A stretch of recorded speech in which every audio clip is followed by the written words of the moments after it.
Olá, a gente começa agora mais uma edição do Papo com o Editor. Eu sou Luci Ribeiro, editora do Broadcast aqui em Brasília. Estou acompanhada do repórter Gabriel Máximo. E o nosso convidado de hoje é Renan Santos, empresário, ativista social, foi fundador do Movimento Brasil Livre, o MBL, hoje presidente do Partido Missão, tem 42 anos, vai estrear nas urnas já como pré-candidato à presidência da República. Seja muito bem-vindo, Renan Santos. Muito bem, muito obrigado. Fico muito feliz e vamos trocar ideia. Vai ser legal. Vamos lá. A primeira pergunta é o seguinte: o senhor saiu do MBL, né, aquele movimento que ficou bastante conhecido pelos protestos de ruas ali antes do impeachment da então presidente Dilma Rousseff do PT. E agora o senhor quer ser presidente. O que levou o senhor a tomar essa decisão, né, de disputar a presidência do Brasil? Ah, a gente tá lá, a gente tem uma imaginação de um país diferente que desde o início do MBL sempre teve presente na nossa cabeça. E minha função no grupo sempre foi um pouco diferente da dos porta-vozes mais famosos. Por exemplo, quem acho que é a pessoa que sempre foi mais conhecida. Eu sempre fui um cara de apontar direções. Então, eu montei o grupo de trabalho do Livro Amarelo, que é basicamente o livro de propostas para o Brasil. Eu trabalhei na construção do partido, né? Quem coordenou a montagem do partido político, a missão, fui eu. Então, eu sempre tive um papel de liderança e um papel de imaginação. E quando eu escrevi com o nosso time o Livro Amarelo, eu comecei a entregar para as pessoas o que seria esse desenho desse Brasil novo que a gente gostaria de construir. Então, como assim, eu entrego uma imaginação e ao mesmo tempo eu sou líder, é natural que seja uma liderança para concorrer num mandato presidencial. Eu não imaginava que seria tão rápido, não imaginava que as pessoas quisessem que fosse eu, é, mas eu sempre quis. Naturalmente, quem trabalha com política e que é idealista sempre deseja mudar o próprio país e fazer algo que transforme o seu país uma grande nação. Então, acho que era um caminho natural. Renan, pré-candidato, prazer falar contigo. Gabriel Máximo, aqui de Brasília. Eu queria perguntar, o senhor vem numa trajetória crescente nas últimas pesquisas, inclusive pontuou com 3% agora na última pesquisa da Folha divulgada no sábado, mas ainda sem estar num patamar que seja competitivo a ponto de tirar um dos líderes dessa disputa, tanto o presidente Lula quanto o senador Flávio Bolsonaro do PL. Mas o senhor vem dizendo que acredita que isso pode ser possível. Como você pretende mudar esse cenário polarizado e chegar eventualmente ao segundo turno? Eu não acredito na Datafolha, né? Então, existem muitas pesquisas. Tem trackings que são contratados pelos partidos políticos, por bancos, instituições financeiras. A Quest tem tracking, a Atlas tem tracking. E eu me fio muito mais em pesquisas como as da Atlas. Por quê? Porque é a metodologia que vem acertando o mundo, ela costuma captar o avanço das tendências de maneira mais veloz. Na Atlas eu já abri uma distância para os governadores e estou buscando os 10%. Como fazer isso? Se eu busco os 10% e dado que Flávio Bolsonaro é um candidato inviável contra o Lula, haverá naturalmente uma migração de votos para o terceiro colocado viável no campo antipetista. Então é uma questão de demonstrar essa viabilidade, chegar nesses 10%. Eu comecei, né, assim, no final do ano passado, quando meu nome começou a ser aventado como pré-candidato à presidência, ninguém acreditava.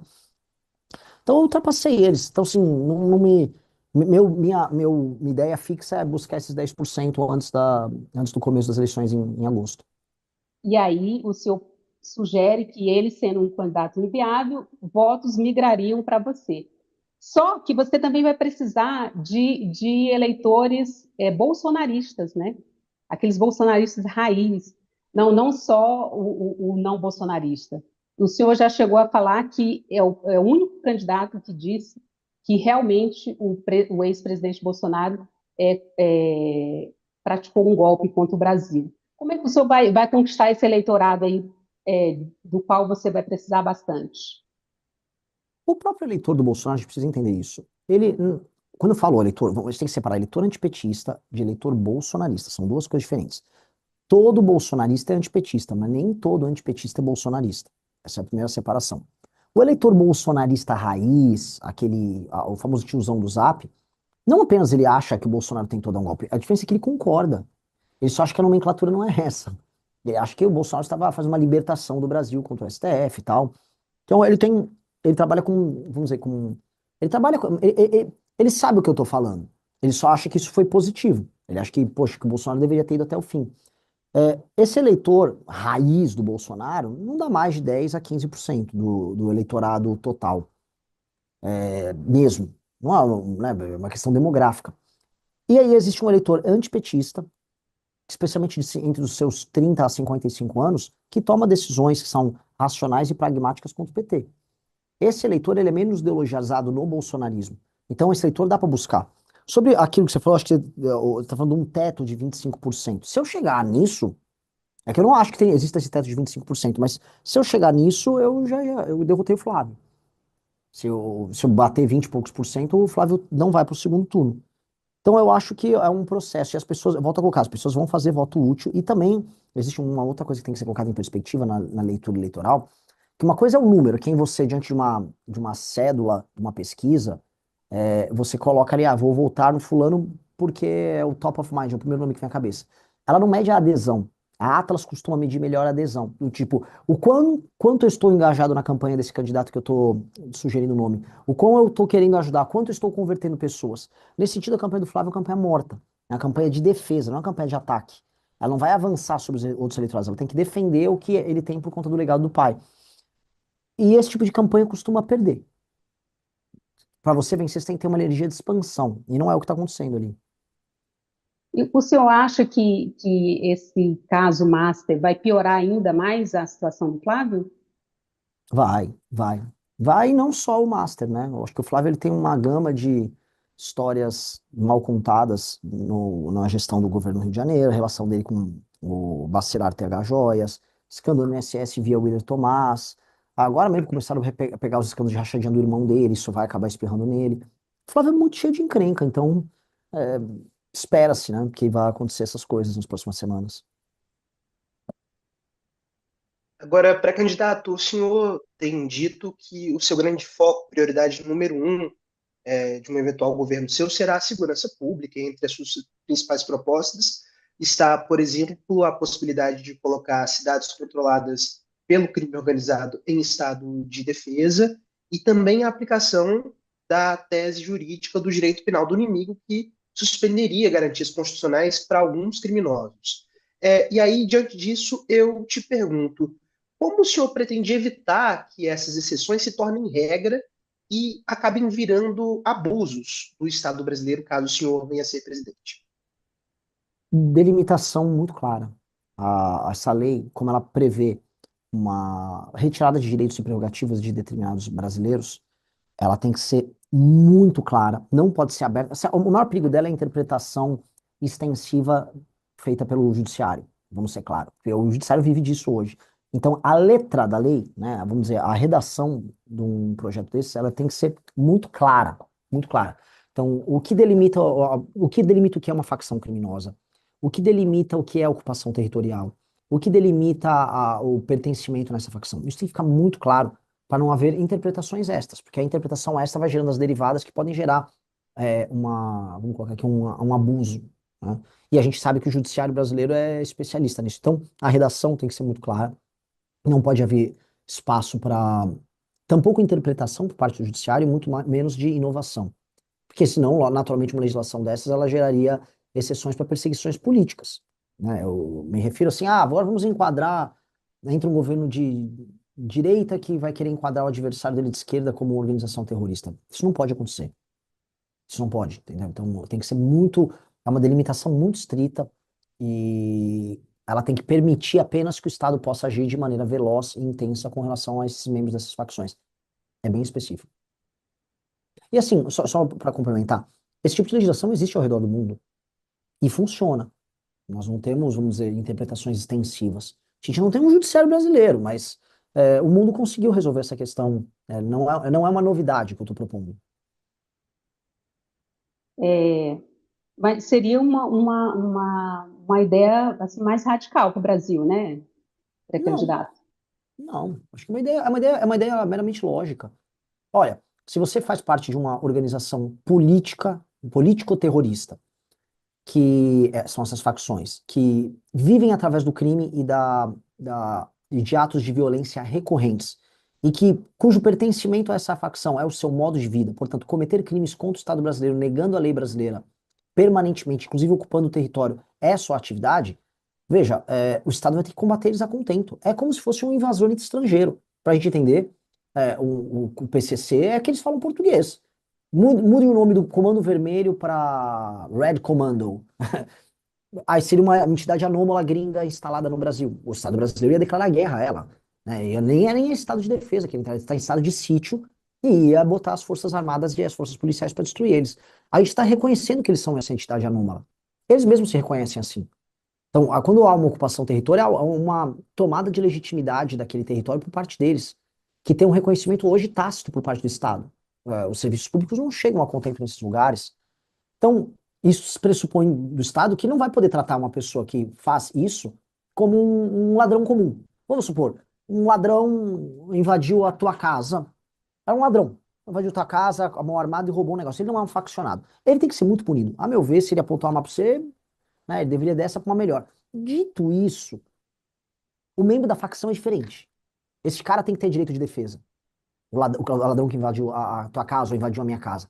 O membro da facção que está ocupando o território, que está fazendo parte de uma estrutura hoje multibilionária que gera terror para as pessoas, este cara, não. Assim, ele perde a presunção de inocência, ele não tem direito à progressão de pena, o crime é inafiançável, o Estado pode ser muito veloz, né, na hora de identificar ele. Se está identificado que ele é membro dessa facção, de maneira inequívoca, e aí ele andou numa cidade como São Paulo, que tem um Smart Sampa, foi reconhecido o rosto dele, a polícia pega ele na hora, leva pro presídio.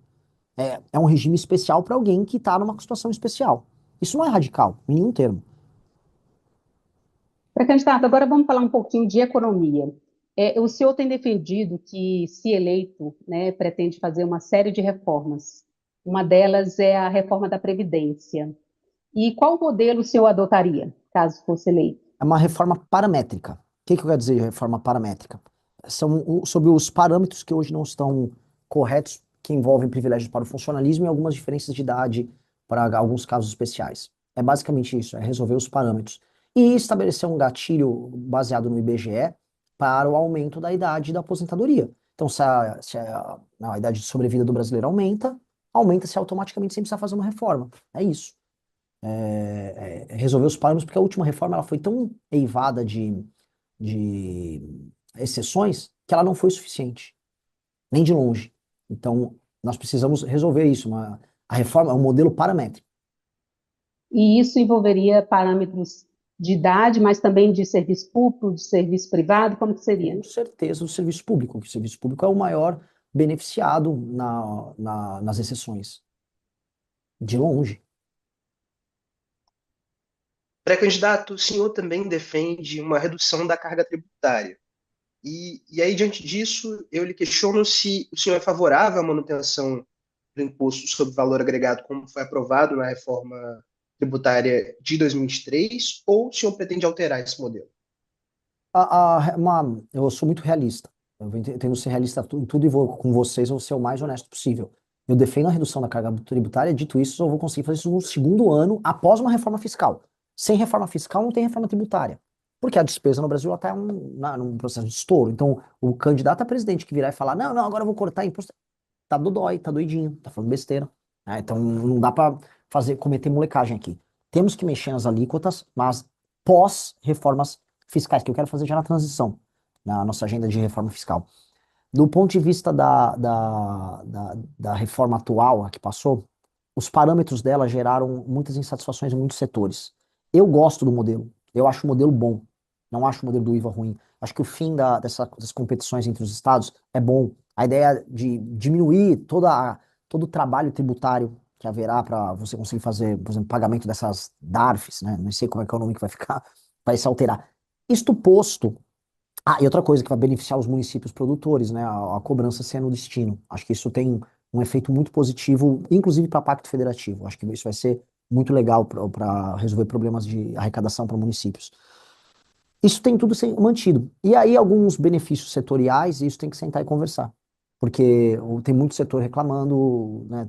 Um setor chorando daqui, outro empurrando dali, e como houve muito lobby no processo como um todo, você vai ter que corrigir os lobbies que foram feitos. Fora as renúncias setoriais, que também geram muita distorção, que é uma das coisas que nossa reforma fiscal tem que mexer, são essas renúncias setoriais. Então, o senhor está dizendo que pretende rever os benefícios fiscais para alguns setores econômicos, né? Com certeza, com Teria certeza. já em mente quais setores? Olha, você tem aí 2 centenas de bilhões de reais, setores industriais, assim, desde setores da nova economia até da velha indústria, você tem benefícios de toda sorte. O mais óbvio, mais gritante, são os ligados à Zona Franca, né? Só a Honda na Zona Franca de Manaus tem 15 a 16 bilhões de renúncia fiscal ano. Uma empresa em 15 a 16 bilhões. Esse tipo de coisa, né, respeitando vamos dizer, a- um processo de transição, né, um soft landing, tem que fazer um processo de desmame de modelos fracassados. Então a gente vai ter que fazer um processo de desmame, mas que a curva futura não seja na linha de aumento dessas arrecadações, e sim de queda, né? Então, o que for renúncia fiscal absurda, fraudulenta, tem que ser cortado na hora, e os demais entrar numa curva de queda, começar a fazer transições setoriais. Boa parte daquilo que a gente chamava de indústria automobilística no Brasil vivia através de renúncias, e não funcionou. Saiu agora um mapa dos carros mais consumidos no Brasil, a BYD está dando um baile, né? Chegou agora, então, claramente, mesmo como modelo, as renúncias não funcionam. A renúncia como modelo econômico tem que ser substituída pelo modelo da competitividade. A gente tem que ter agenda de competitividade. Produzir no Brasil tem que ficar mais barato. Para isso, a energia tem que ser barata, a infraestrutura tem que ser funcional, leis trabalhistas têm que ser previsíveis e mais flexíveis. Se não tiver nada disso, e dinheiro barato, claramente. Se você não tiver nada desses elementos que eu falei, pode dar a renúncia que for, que não vai competir com ninguém. Então, isso faz parte de uma mudança na mentalidade de Estado, que é o que a gente precisa fazer. A gente está fazendo o caminho errado da renúncia fiscal. Se você olhar direito, lá desde o período da Sudene, quase 80 anos atrás, a gente está batendo na mesma tecla e está errando. Um misto de protecionismo com renúncia. Isso tem que acabar. Definitivamente tem que acabar. Candidato, o senhor me corrija se eu estiver errado, mas assim, a gente tem lido aí vários perfis sobre o senhor e observado, o senhor tem sido enquadrado como um pré-candidato liberal conservador, né? E tem uma crítica muito recorrente que o campo liberal tem uma dificuldade de traduzir as suas propostas em melhora concreta para aquela população mais pobre, né? Os mais vulneráveis. Como o senhor responderia a essa crítica, né? Do campo liberal não olhar mesmo para o setor mais pobre ali? O que o senhor pensa para essa população? Um exemplo bem claro disso, de que essa assunção é errada, é de que os países que mais reduziram a pobreza no mundo nos últimos 100 anos adotaram políticas que a gente pode chamar de liberais, a começar pela China, a começar pela Coreia. Os maiores, a Índia agora, estão dando um choque de capitalismo, um choque de mercado. Havia a China do Mao Tse-tung e depois tem a China do Deng Xiaoping. E agora você tem a China do Xi Jinping. A nova China, a China que está explodindo, é uma China pró-mercado. É uma China que se liberalizou, mesmo tendo um regime ele em si fechado. Como a Coreia do Sul cresceu? Qual foi o modelo da Singapura, que era um favelão?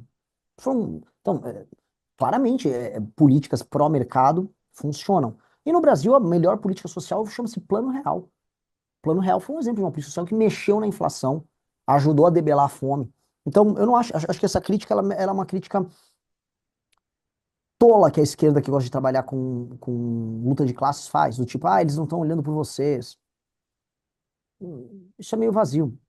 E aí basta ver que, né, a gente vem adotando um caminho contrário há muito tempo, e o que o Brasil não teve foi aumento da renda per capita. A renda per capita do brasileiro não assim, está estagnada. E se somar também a produtividade do brasileiro, que também ela diminuiu quando comparado com os seus competidores no mundo, mostram que o brasileiro perante o mundo empobreceu e perante a si próprio, perante os seus pares, continua na mesma porcaria. Então, adotar o caminho atual que é o erro. O senhor mexeria no Bolsa Família? Lógico, tem que mexer. Um país, Como? uma região Nordeste que tem 40% dos domicílios no Bolsa Família é claramente um lugar que está doente. Então a gente tem que partir do diagnóstico. Existe um modelo de incentivos na política brasileira em que o político é premiado se ele dá a coisa para a população. Eu não estou falando só do presidente, estou falando do deputado, do vereador, estou falando do prefeito.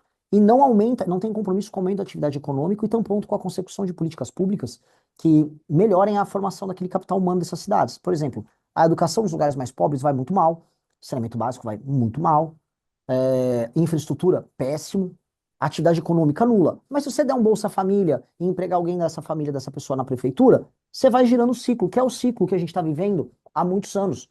E é um ciclo que pode até ter, o PT pode ter criado isso no primeiro mandato do Lula, mas quem turbinou agora foi o Centrão. E o Centrão transformou isso num modo político que é insustentável. Então, nós temos que tirar fraudes do Bolsa Família, assim como do BPC. E a segunda coisa é, nós temos que levar para os municípios que estão tomados pelo Bolsa Família, nós temos que levar frentes de trabalho para que, especialmente homens e mulheres, mulheres sem filho, em idade para trabalhar, elas possam participar de frente de trabalho nas mais diversas áreas. Algumas trabalham com cinturão verde, o governo fazia áreas de cinturão verde, por exemplo, no Nordeste, não existe o famoso cinturão verde que produz o hortifruti, que atende os ceasas e os mercados da região. Lá, sei lá, em João Pessoa, na Paraíba, eles vão comprar frutas e hortaliças que vêm de São Paulo, ou às vezes vêm de Anápolis. Vamos então ser um governo cinturão verde, trabalhando com o cenário, com as prefeituras, obras de recapeamento, obras urbanas, vamos chamar essa população para participar disso. Isso é necessário até para devolver a autoestima de pessoas que estão sem trabalhar há muito tempo. Tem lugares no Brasil que não tem atividade econômica.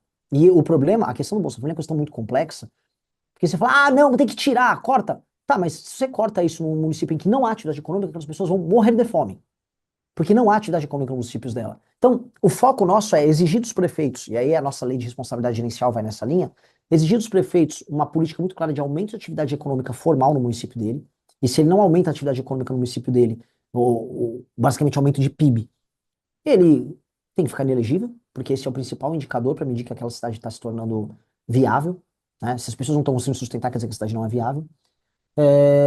E o governo federal atuar, e aí sim, em parceria com os municípios, para criar os meios para fazer essa transição. Agora, do jeito que está, não dá e não pode ser assim. Até porque existe uma questão de justiça. Alguém está pagando o Bolsa Família dessas pessoas. E, em geral, dado o modelo de carga tributária que nós temos, é outra pessoa pobre em outro lugar. Então, a pessoa que está no Bolsa Família, ela está sendo sustentada por um entregador aqui em São Paulo, ou em Brasília, ou em Salvador, ou um pequeno comerciante, ou uma mulher que é dona de casa, mas cozinha para fora e declara, e essa pessoa está pagando o Bolsa Família. Isso é essencialmente injusto. Isso é iminentemente injusto. Então, a gente tem que tirar o peso das costas de quem está trabalhando. Pré-candidato, o senhor já começou a falar um pouco na sua resposta, mas eu queria que o senhor me detalhasse, por favor, esse seu plano de lei de responsabilidade gerencial. Como é que ele vai funcionar na prática? A ideia da lei de responsabilidade gerencial é alterar os mecanismos de incentivo, recompensa e punição na administração pública, especialmente no Poder Executivo. E isso é a verdadeira, eu acho, isso aqui é a verdadeira reforma política no Brasil. Então, o que acontece? A maior parte dos municípios brasileiros são insustentáveis. Eles não arrecadam os próprios recursos, vivem do recurso do Fundo de Participação dos Municípios. E eles não têm compromissos com indicadores de desempenho em nenhuma área. Eu vou dar um exemplo. Um prefeito pode começar o mandato dele, terminar o mandato dele indo mal no Saeb e Deb, que o eleitor não liga. E essa é uma verdade sobre o eleitor. O eleitor não liga. Ele pode não aumentar a cobertura de água e esgotos no município dele, e ele pode ser reeleito. Ele pode ter uma fila nas UBSs, ou nem construir uma UBS, ou botar um apaniguado para trabalhar lá na UBS, e ninguém liga. A taxa de reeleição nos municípios mais pobres é extremamente alta. Então, como é que pode um município que não apresenta, vamos dizer, métricas de desempenho favoráveis, apresentar uma alta taxa de reeleição dos prefeitos? É porque são os lugares onde há a compra de voto no Brasil. Isso precisa ser entendido dessa maneira. A compra de voto, a política de cooptação, o uso da máquina da prefeitura para cooptar as pessoas, e as pessoas são muito pobres, né? Então, como elas dependem do Estado, nesses municípios, isso gera um sistema de incentivo para que políticos ruins cresçam, porque são políticos baseados na cooptação do eleitor. Esses políticos se tornam base de deputados federais que enviam emendas para esses municípios para gerar as obras que são superfaturadas, os famosos shows que reelegem os prefeitos. Agora está rolando a praga, que eu chamo, dos shows do São João, que é emenda para lá e para cá fazendo show para reeleger prefeito e para fazer deputado aparecer no palco e ser elogiado pelo Wesley Safadão ou pelo Natanzinho. Esse é o diagnóstico. Como mexer nisso? Nós vamos colocar um comissariado atuando nos municípios junto com o prefeito, acompanhando a execução do orçamento. E haverá uma série de indicadores públicos que os prefeitos terão como meta, independente da linha política do prefeito, terão que obedecer. Então, Se ele pega, vamos supor, um município que tem 10% de cobertura de esgoto e água, ele tem que entregar, sei lá, com no mínimo 20. Dá um exemplo aqui. Se aquele município tem um número X de PIB e atividade econômica e arrecadação própria no setor privado, ele tem que aquilo mais 10%. Então, ele tem metas básicas para ele alcançar. Se ele atinge essas metas, ele está qualificado para receber emendas, ou seja, a emenda é condicionada apenas ao desempenho do prefeito. E o fundo partidário e o fundo eleitoral, aí entra a revolução do partido, aumenta. Então o fundo passa a ser condicionado não pelo número de deputados eleitos, mas pelos indicadores de desempenho obtidos por prefeitos dos partidos políticos. E aí você multiplica o número de municípios pelo número de pontos obtido pelo prefeito, ponderado pelo tamanho da cidade, e aí você tem o fundo partidário e o fundo eleitoral para os partidos. O critério passa a ser um critério de desempenho. A emenda passa a ser qualificada como um instrumento de premiação para a execução de políticas públicas nos municípios que estão obtendo esse desempenho. Então, o que acontece? Se o prefeito é um bom prefeito e atinge os indicadores, se ele quer fazer o show com o Safadão e couber no orçamento, vai, ganha a eleição. Se ele não atinge isso, ele fica inelegível por 8 anos. E aí a oligarquia política local ela passa a ser substituída. Com esses mecanismos, a gente racionaliza a administração pública no sentido de executar a coisa pública. Porque não existe compromisso do prefeito hoje no Brasil, ou dos deputados, em última instância, que mandam as emendas, em executar boas políticas públicas. Não existe. Não existe sequer incentivo do eleitor, porque o eleitor não vota nele por conta disso. O eleitor sequer sabe avaliar. Então, essa é uma maneira de fazer com que o prefeito trabalhe com metas óbvias e entregue resultados óbvios. Renan Santos, isso aí é muito ousado, né? Porque você está mexendo aí em pontos bem sensíveis da política brasileira, emendas parlamentares, o fundo partidário, né? Então, historicamente, os presidentes são eleitos sem a maioria no Congresso, né? O que é possível que aconteça com o senhor, caso o senhor seja eleito, né? E o senhor tem se apresentado como antissistema, né? Então, assim, para aprovar coisas tão ousadas como o senhor pretende, o senhor vai ser obrigado a compor com alguns grupos, né? Vai ter que fazer alianças aí. De que forma o senhor pretende trabalhar nessas articulações? Eu pretendo fazer uma maioria precária. Quando eu chamo de maioria precária, é uma maioria tênue para aprovação de projetos de lei, fazendo uma composição com partidos que topem entrar no meu governo através da nossa agenda. A agenda que ganhou na urna é a agenda que ele vai assinar publicamente, ó, estou me comprometendo a fazer, se eu vou atuar, vamos supor, na área de segurança, que segurança é muito estratégica, eu não delegaria para alguém, mas na área de saúde, quero trabalhar então com você. Você quer? Não é para administrar Funasa, não é para gastar emenda fazendo supostos hospitais em superfaturado. Não, é para executar esta política de metas com a gente e não é nada porteira fechada. Não existe, por exemplo, os quadros técnicos de todos os ministérios vão ser nomeados pela nova gestão. A gente vai fazer uma reforma de RH gigante no governo. A gente tem que trazer gente adaptada aos sistemas de meta na gestão pública e que trabalhe com tecnologia. Hoje a IA vai fazer uma revolução na saúde. Ah, o partido se comprometeu, quer colocar um gestor para participar do ministério conosco, para executar essas políticas políticas que ganharam a eleição? Bem-vindo, bem-vindo. Então eu quero ter uma maioria tênue para fazer projetos de lei, e para PECs que serão necessárias, aí o governo federal tem que entrar por convencimento para formar a maioria geral. Agora, o modelo atual de cooptação não dá. Não dá, não dá e não será feito.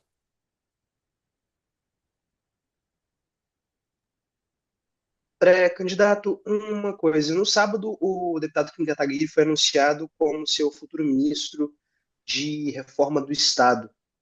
Vai funcionar ali como um superministério, como ele mesmo disse, com interlocução com Casa Civil, outras pastas de um eventual futuro governo seu. E aí eu queria lhe perguntar se já há outros nomes para a equipe econômica e se o senhor pretende manter o formato atual de vários ministérios dessa equipe econômica, Fazenda, Indústria e Comércio, Planejamento, ou se vai aglutinar tudo em um superministério, como foi, por exemplo, o Ministério da Economia do governo Bolsonaro.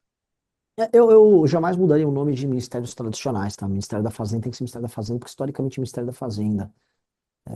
Mas o superministério do Kim é um ministério transversal. Alguns serão agregados à pasta dele, claramente. Mas tem que haver uma transversalidade, porque a ideia é ele participar, por exemplo, de elementos de gestão e profissionalização de todos os ministérios. Então, quando a gente fala Ministério da Reforma do Estado, ela passa, antes de tudo, por reformar, inclusive, a máquina do Poder Executivo, que é uma retomada da capacidade de ação do Poder Executivo. É um gigantesco trabalho de RH também e um trabalho de tecnologia. Então, uma reforma que ela é planejada pela Fazenda e pelo planejamento, mas que envolve trabalho, a articulação disso passa para esse superministério, que é transformar, eu falei isso na entrevista, é transformar o Palácio do Planalto, inclusive, numa espécie de uma startup. Você tem que ter um time menor, altamente talentoso, cuidando do que interessa. E aí os ministérios, alguns podem se fundir e ficar ali, mas o que é, por exemplo, o ministro da Fazenda, ele será o ministro da Fazenda, haverá o ministro da Fazenda. Ele terá um trabalho em conjunto com essas reformas do Estado, porque hoje no Brasil, cuidar de economia, em grande medida, cuidar de questões de Estado, né? Nossa economia é altamente dependente do Estado e da política, infelizmente. Então, esse elemento transversal, que vai passar por vários ministérios, é o elemento que caracteriza esse superministério. E já tem nomes para alguns desses ministérios, além do deputado Kim? A gente vai apresentar nas próximas semanas. A gente está conversando aqui. Assim, vamos ser claro, não só a imprensa, mas todos os setores que importam estão agora querendo conversar com a gente, mas não estavam há meses atrás, natural. Então, agora a gente está conseguindo firmar o pé para começar a terminar de convencer as pessoas que a gente gostaria que estivesse conosco. É basicamente isso. As pessoas tinham medo, Pré-candidato, né? Porque hoje, desculpa, a nossa pode posição política é uma continuar. posição muito difícil, porque a gente arruma briga com os dois lados e também com o judiciário. Então, é uma pessoa para ela se colocar ao nosso lado publicamente, ela tem medo, né? Ela sabe que ela vai sofrer retaliações de toda ordem. Os dois lados é o petismo e o bolsonarismo. E falando de convencimento, a gente observa que o senhor tem uma boa entrada aí com o eleitorado jovem, né? Que é um eleitorado volátil ali, né? Que se diz ainda não muito representado pela política tradicional, muito desse público tem aversão à política, né? O senhor conversa bem com esse público nas redes sociais, sobretudo, mas como fazer esse jovem ir votar, colocar, apertar lá o seu nome na urna de fato? Porque uma coisa é o debate, né? É esse engajamento aí nas redes, outra coisa é o voto em si. Qual a sua estratégia?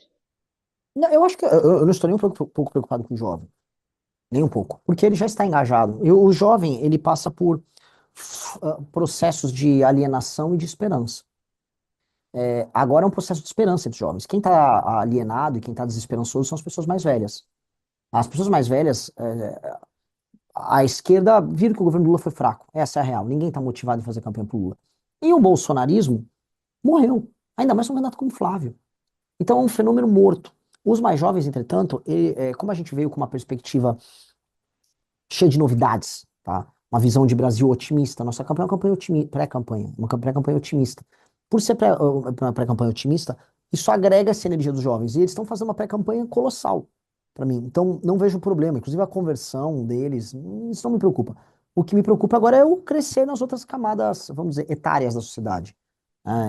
Que esses estão desesperançosos, esses não estão falando de política agora, esses estão se alienando agora na Copa.